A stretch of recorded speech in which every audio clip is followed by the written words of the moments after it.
Good morning, welcome to TERRA at Home. I'm here with Colleen from TERRA, and we are getting crafty again today, and we're just sort of utilizing our greens around the house and maybe some leftover ornaments, because I don't know a lot of people at home, but I have tons of different types of ornaments, some that I just keep in a box every year because I've kind of finished using those, but bring them back out. Oh, for sure. And because you don't have to hang them on your tree. No, and that's the thing, right? I think everybody's, okay, I've got that one tree, I've got one space, I'm going to pick and choose the top ones to go, but use them somewhere else in your house. Yeah. Okay. So this is just a way to, this is just a fresh cedar garland. And I'm going to show you how to kind of bump it up a level, and this can be used on, this is like a TV console, or it can be used on a buffet, or on a mantle as well. So same kind of principles apply no matter where you want to put it. Okay.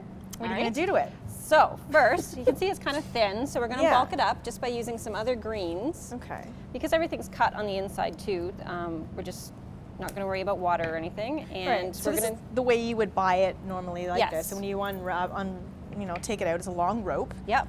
And so now I'm just kind of, you want to hide all your cut ends kind of just underneath, but I'm just tucking some things under. So as you say, you can tie them if you want, if you know, but if you know you want to move it somewhere else. But you know, for all intents and purposes, just tucking it under, especially if this is going on a buffet. Sure. Tuck that one in down there. Yep. And this is just a way to bulk it up, because this is more of a rope than a garland. Garlands are thicker, so they're usually a bit more money, but they have more greens in them. But this way, by buying a rope, it's a little bit less expensive, but then you can bulk it up with other things in it as well. Okay. So I've just added some, this is silver fir, so you get nice fragrance out of that as well. It smells good. And then I just had one magnolia branch left over.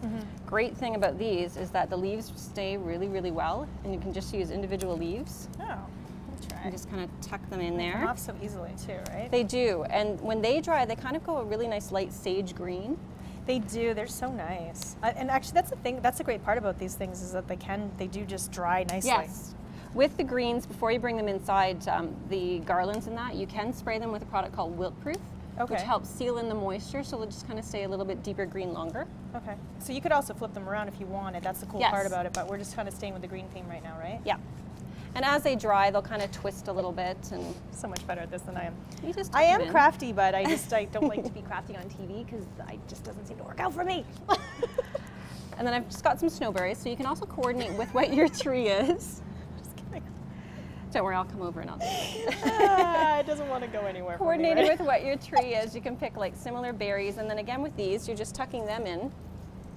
So you don't see your stems. I love this stuff. Oh, it looks so pretty. So again, you're just tucking things in. Make sure that you remove all your tags. So you know. Right. You don't want to show everybody how much you paid for everything. I like that we actually had put some of these. You can shove them inside your tree too. Yes. Right. I can do this. I can manage this. Do you have a certain direction you're going here right now? We'll go in the same direction. Okay. It makes it a little bit easier. But you can face it if you have a definite center. Then you can put half in one side, and then you can flip it the other way. Yep. Okay. And then we're also going to add some of these amazing magnolia stems as well. So the botanical look is really, really popular. So again, you're just tucking in everything underneath. So this part makes it so much easier. If you were just layering it under there, you don't have to worry about... There's no wiring, there's no glue gun, so you don't have to worry about burning yourself. And then just adding in how pretty is some that? pine cones, again, to go with your tree. Sure. And you can add a few more greens afterwards if you've got too many stems sticking out. And then, like you said, with your ornament balls, you can also just, because this is sitting and you're working around it, can you handle some ornament balls? I can. Okay. I can do it. So then, and again, you can either wire these on just in case you think they might roll away, or you can just kind of place them in and nestle them in somewhere.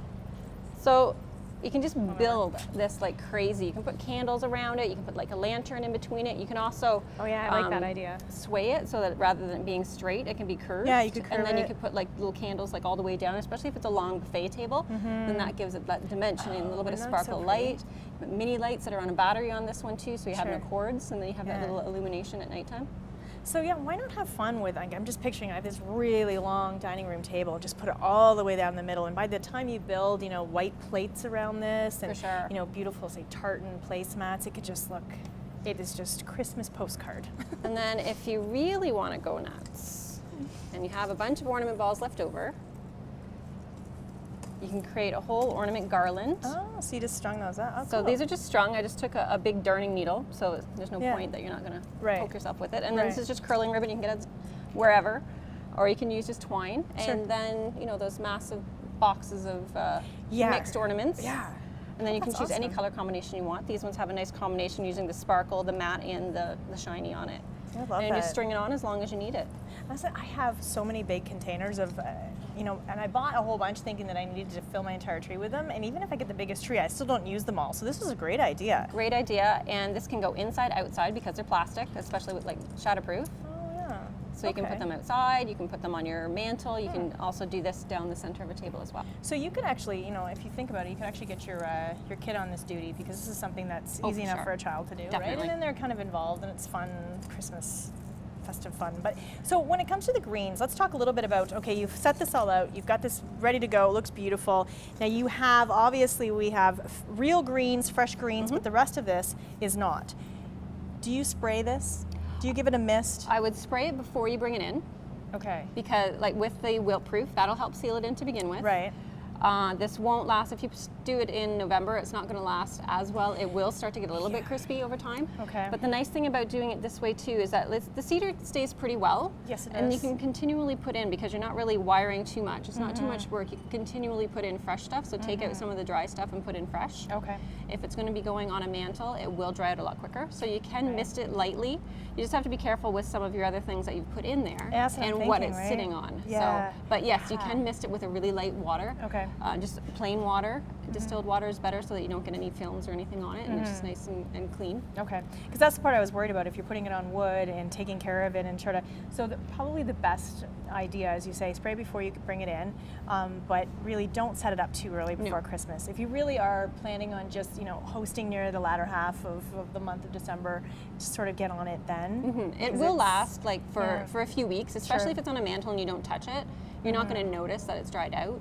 Okay. So, but it will dry, and most of the things here too, like especially like the fir as well as the cedar, it doesn't shed really. Okay. So it does hold its the needles and all the pieces together. So even as it is, if it does dry out. Okay, I like that. I like that. So it's just about, I mean, obviously this is the same kind of rope garland that you could wrap around staircases and just go grab those ornaments and throw them in there and decorate your entire house and make it fun. Right? Definitely have fun with it and just add whatever you want and go. Yeah. So fresh greens are always kind of the bonus because they really do lend sort of a nice scent into your home as well. Yes. Thanks, Colleen. Good stuff. Good tips. That's it for now. We'll come back with more TERRA at Home after this. When I dream in color. And when I think of color, I think of TERRA.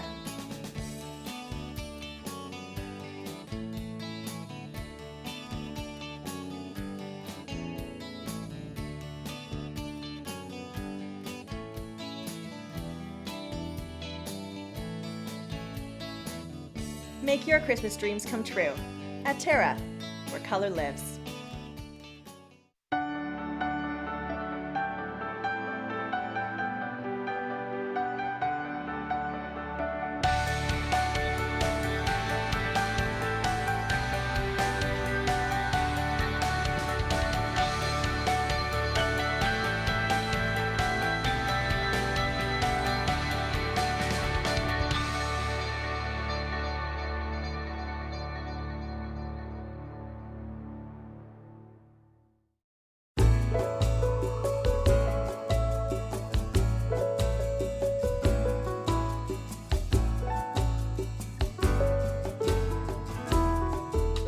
Heritage perennials. Look for us in the blue pots.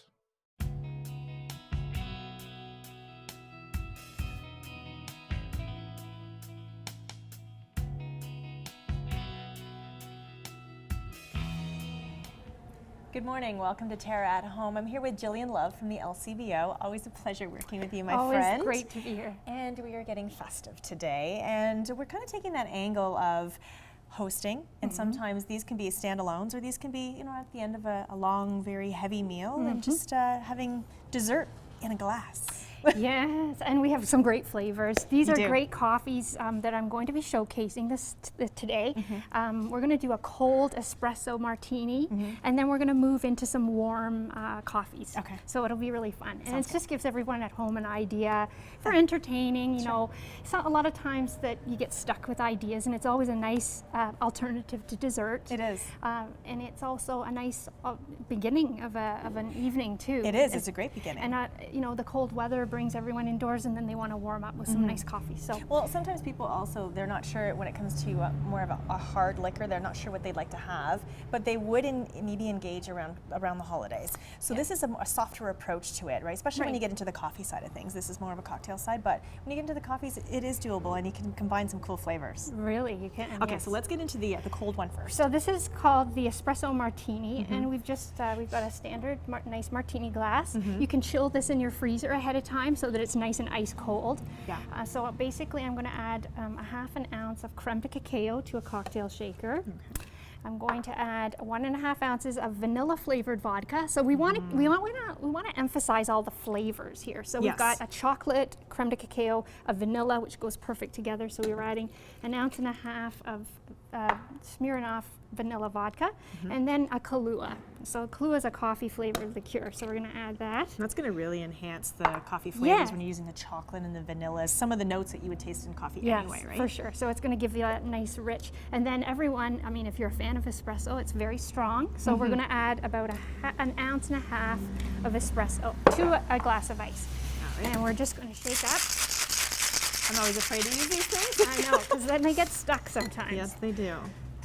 And we're going to strain into the martini glass. So you get that nice rich flavor, coffee and chocolate.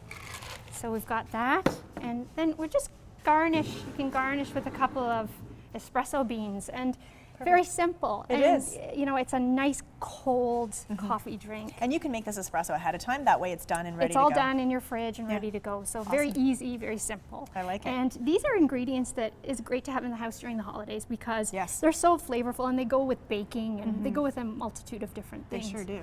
Yeah. Exactly. Okay, so now moving on to more of a warm, cozier drink. Yes, and as I was saying, I know my mom would love this one. This is delicious because it's got coffee, mint, and chocolate.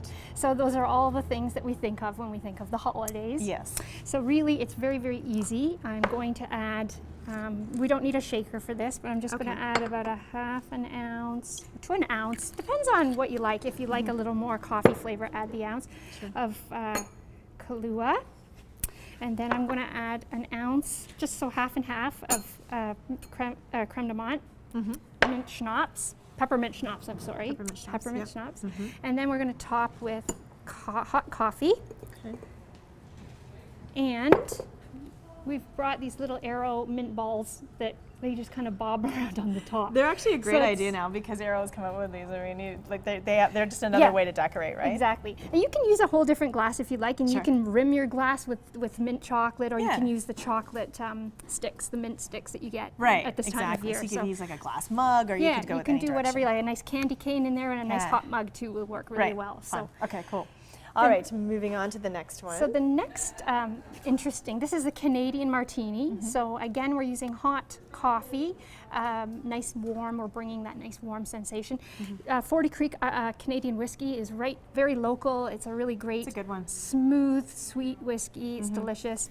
Lots of nice sort of caramel notes to it, and it's a lovely one. And we're going to use the Sortilege maple liqueur, which is to die for. I remember when you could only get it in Quebec. Remember years and years ago, when people were running around trying to find it, but now we have it here. Now we have it here, and it's delicious, and it's great. That goes in pies. You can use it to marinate ribs. Like there's lots of different things you can do with it. So 1.5 ounces of the maple liqueur, and 1.5 ounces of Canadian whiskey, 40 Creek. Keeping it local, calling it Canadian Martini. And we're going to top with hot coffee. And then this is optional, but you can add a little bit of whipped cream to this drink if you like, just to give it that nice rich flavor. And that's the thing, you sort of have to kind of think, you know, how am I going to make this look extra festive and creative? Putting little candy cane bits on top or whatever it may be, right? Just to make it sort of I know. And festive. We have a little, you can add a little ginger snap cookie to it as well if you like, just for, and that looks so pretty. And it's actually dessert in a glass. It is. Yeah. Sure is. Now, the last one I'm going to make, it's very, very important if you're having people over, not everyone drinks and there's a driver. So we always try to promote the 0% cocktail. Yes. So basically we're going to do the same thing. We're making a hot coffee cocktail without the alcohol. So I brought these from our store. They were on value add on on some of our liqueur bottles, and you can buy them in larger sizes in the grocery stores. They're a syrup, a flavored syrup. So that one's a gingerbread one, which is really fun. So we're just going to add a half of that into the glass. Ooh, okay. And it's a nice, rich ginger snap flavor gingerbread. Yeah, I guess when you have a big glass like that, then that's good. Okay. Yeah, and then just top with coffee. Okay. There we go. Ooh, how's that? Great, and then you can add your whipped cream. Okay. And that's a 0% cocktail coffee for guests that are driving, and it's so they always can party too and still have fun and feel like part of the party. Absolutely. So it's always I fun. think so now we're looking at, again, as you said, the safe side of things when we're talking about hosting. When it comes to a bar, you're not necessarily promoting the open bar, so everybody just goes and helps himself to drinks, right? We never really promote that. We really should have a responsible bartender. Otherwise, people can get carried away when they start pre-pouring their own drinks. Yeah, and that's the thing. Maybe the first one everybody's responsible, but then it is easy to kind of get out of hand and start trying things and mixing maybe too many strong things together. And you always want to make sure that you do, kind of look out, because you are responsible for the people at your party. You certainly are, and we have a whole website designed to give you ideas on how to handle such situations as they arise. So it's an uncomfortable situation to come across. Sure. Yeah, our website, deflatetheelephant.com, is a great information source. So, and of course, if you'd like to make some of these drinks, you have the recipes on your website as well, They right? are on our website, yes. LCBO.com, just to get, and a million other ideas. Lots of ideas. So just, again, get out your sprinkles, your candy cane bits, your chocolate chips and all that, rim the glasses and really, the world's your oyster. You can do whatever you like and do every flavor that you like to do. And this is the time of year to be stocking up, if you hopefully already have started, stocking up that liquor cabinet of yours. Exactly. Thanks so much, Gillian. Thank you, Gillian Love Leslie. from the LCBO. That's it for now. I have more Terra at Home to come. When I dream in color. And when I think of color, I think of Terra.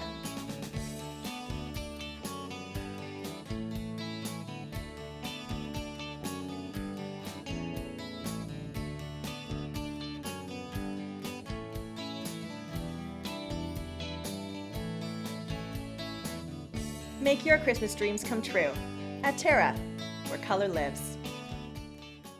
You've sat under them and built forts in them. You've swung from them and fell out of them. You've even fallen in love under them. Trees have always held a special place in our hearts and memories. A natural beauty, trees will grow with you and your family and bring color and nature into your world. For your assurance of quality, look for trees and shrubs with the Medallion plant tag. Medallion plants, locally grown, the pride of Niagara.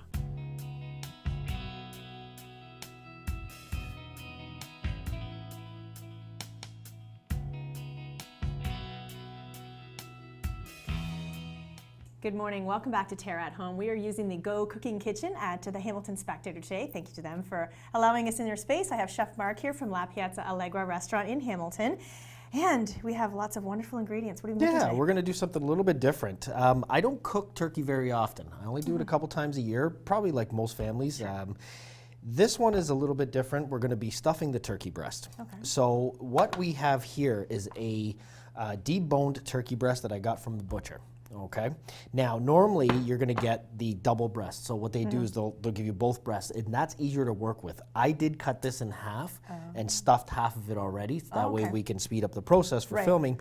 But when you're doing it at home, you'll definitely want to use the whole double breast on that and then butterfly it from there. It's a lot easier to work with than one smaller piece. Well, this gives people a good reason to cook turkey more than a couple times a year too, right? Yeah. Instead of having to commit to cooking a full bone-in turkey. Yeah, it's Right? you know what, smaller portion sizes, so you can get away. You know, if you have the whole turkey breast, you probably feed about 6 to 8 people, as opposed to you know, a whole turkey. You're getting Right. into a dozen or so. So we have that. What we have here are dried cranberries, and what I did is I soaked them in Marsala wine. Now the Marsala wine that I used for this is the same one that we use for tiramisu, so it's called cremovo. It's a little sweeter, it's not the dry Marsala. Right. So we have that. We have some breadcrumbs over here, of course our salt and pepper. We have some ground pork, okay, which is gonna go into the stuffing. We have some cream, we have some sage, rubbed marjoram, some shallots, and of course turkey butter. Can't go wrong. Good. All right. All right. Sounds like some good So I'll show you ingredients. how we make this stuffing. Now the first thing you're going to do is we're going to heat up the skillet with a little bit of oil, okay? And you want it nice and hot because we're putting the ground pork in there, and you don't want it to all stick to the bottom of the pan. Get that nice and hot. And we'll throw that in. And a little bit of salt. And a little bit of pepper. What I'm going to do is I'm going to brown this up to about 50% of the way first. Then I'm going to start adding in my shallots. I don't want to put the shallots in just yet because they'll end up burning. Okay. Okay? I think about that sometimes. When I'm cooking with ground meat, like pork or beef or whatever, am I supposed to put the onions or shallots in first or the meat? I like browning the meat Yeah. first and then adding the onions and the shallots That makes more sense about to me. halfway through. Because just that's going so to it take doesn't longer burn. to cook. It than does that. take longer. Okay. It does. And that way, you know, you're still retaining a little bit of that. You will get some sweetness out of it still by cooking it. So putting it in at the beginning, you just run the risk of burning it a Right. little bit more. Now, if it does stick, what's nice about this is because this is going into the stuffing anyway, we can use some of that to deglaze that pan as Sure. well. So, all right, so it's about 50% of the way cooked. I'm going to throw in some shallots.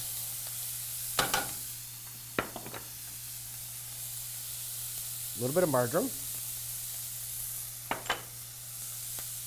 Some sage. And the only reason I'm using the rubbed as opposed to the fresh, it's just a little bit easier to get even consistency throughout the turkey breast. Okay. And as soon as you put that marjoram and sage in there, Yeah. it automatically I know, I starts was just- smelling like, I was you just know, thinking Christmas Smells and like that's Christmas right away. This is great because this is the time of year when we're entertaining on a regular basis. So you might use this for Christmas dinner if say it's just for a couple people, just have a nice little dinner, or other dinners in between with your family members coming over. This is a really nice. This is a way nice to do dish. it up. It is a nice dish. Throw some of that in there, so you got the sweetness in there.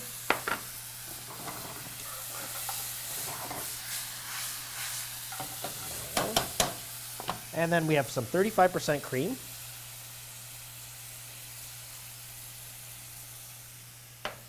We're going to bring that to a rapid simmer. Like this. And then we're goodness, going that to use smells good. these breadcrumbs that we have. Now, our breadcrumbs are a little bit darker. These are the ones that we grind down from the bread that we make. We make extra bread at the restaurant, so your we bread's grind so it down. Good too. There we go. All right. Mix that all around. This is different than the kind of stuffing I normally would make, like making it in a pan like this as it's hot and putting the breadcrumbs in. All as at it's once. Yeah. And there we go. And then all you do is you lower the heat and you let it reduce. Awesome. Okay? So, because I can't work with that because it is hot, Right. I did bring some that was already done. And this is what you end up with. Okay. Okay? Yep. So we'll take the turkey. And like I said, this turkey's already been deboned. Yep. Just get this out of the way there. But I still want to butterfly it slightly because you got a thick piece on there. It's not okay? gonna And it's cook going to be evenly. very difficult to roll. So we're going to open this up. You just want to butterfly that as much as possible. Try to make it as even as possible as far as thickness goes. That way when you do roll it, you don't have a thick spot, a thin spot all the Right. way through. Okay? Yeah. It's neat to see you do it that way because it's hard to figure out how you do it, but it totally works. That's great. Okay. Yeah, as long as it's nice and flat. Yeah. It's fairly easy to work with. Okay. Now, I'm going to take a little bit of salt. I'll take a little bit of pepper. And then I'm going to take some butter. Just a little bit. Oh, how Like awesome. that. And we're going to put it in there. Now, Okay. if you notice the one thing, this turkey breast still has the skin on the Yes. outside. Yes. Okay? And you want to keep it so that the skin is on the outside of the turkey. It'll help you cook. Okay? So what I'm going to do is take our stuffing now. We're going to put it in here. This is and like you an pack- all-in-one little dinner pocket. It's all in one little dinner pocket. And we're going to pack it as much as you can. Now, Okay. like I said, the double breast would be exactly double the size of this, so it'll be a lot easier to roll. Okay. Okay? We're going to roll that. And so then what? Then we're going to season the outside with some salt and pepper. We're going to put it on a baking tray, and we're going to put it in the oven, and we're going to roast that. Awesome. For how long? I use a little bit of butcher Oh. string just to tie it. Sure. But now you don't want to tie it too tight so it squeezes out all the stuffing out, but just Okay. enough to hold it together. On a single breast like this, you're probably looking at about 35 minutes or so. And if it's the double breast, it'll probably take you about an hour An and hour or so. 15. Okay, very good. Okay. All right, what we'll do is we'll take a quick break. We'll come back, and through the magic of television, we will have one of these all baked up for you. Be right back.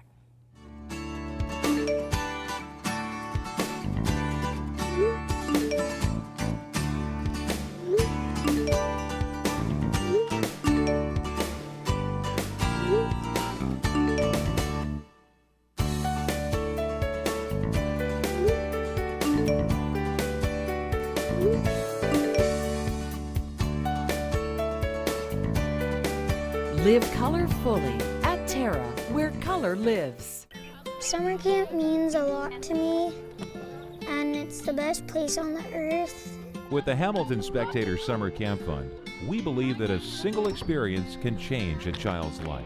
Every year, the fund supports around 800 kids who wouldn't otherwise have an opportunity to go to camp. I get to let all my joy out and have the best time I ever can. By giving kids a camp experience, we give them a glimpse of what is possible. Donate today.